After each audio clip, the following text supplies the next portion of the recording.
Studiuesi i historisë politike Afrim Krasniqi ka bërë një analizë zgjedhjeve të 11 majit, nga ku thot se rezulton se Shqipëria ka një sistem fiktiv partijak. Raporti paraprak i misionit të OSBE-ODIHR thekson se KQZ regjistroi 8 parti dhe 3 koalicione brenda afatit ligjor dhe miratoi 2046 kandidatë gjithsej në një proces gjithëpërfshirës. Kur një perëndimor lexon se në një vend me 1.6 milion votues konkurojnë 11 subjekte dhe mbi 2000 kandidat, krijohet ideja e një procesi shumë konkurrues, thot Krasniqi, por në fakt statistika pa përmbajtje nuk do të thot asgjë, shton studiuesi. Së pari 89 kandidat u regjistruan dhe pas regjistrimit të subjektit dan dorëheqje nga kandidimi. Emrat e tyre mbeten në listë zonat e listës së mbyllur, por ishin fiktiv, kryesisht familjar të titullarëve dhe stafeve drejtuese të partive politike. Së dyti, nga rezultatet e KQZ-s shihet se një numër më i madh se sa të dorëhequrit kanë marrë 0 vota, pra kanë qenë kandidat fiktiv dhe nuk kanë votuar as për veten.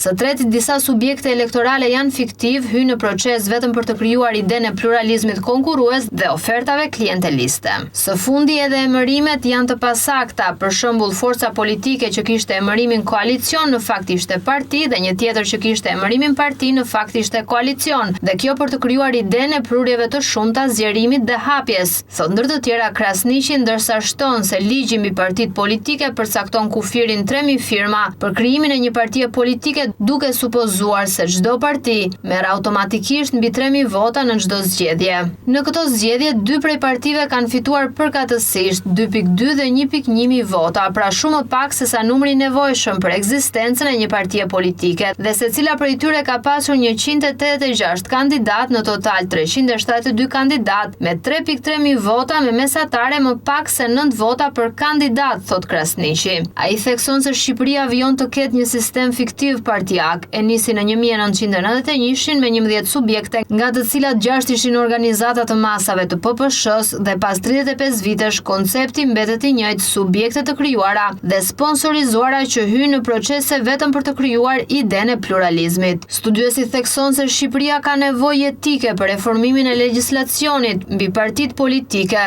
Në përfundim konkludon se për shkak të ushtrimit të sovranitetit përmes partive dhe për shkak të mbipushtetit të partive politike, Shqipëria nuk mund të jetë një shtet i së drejtës dhe as demokraci funksionale nëse nuk ka parti dhe procese zgjedhore konkurruese demokratike dhe funksionale. Konfirmim është edhe renditja për 2024-2025 si demokraci hibride dhe vend pjesërisht i lirë, kur për të qenë antar në BE është kusht thelbësor kalimi në demokraci funksionale dhe vend i lirë, thot Krasniqi, proces që bazuar në ecurinë e tranzicionit, nëse ka reforma serioze, merr minimalisht një dekadë.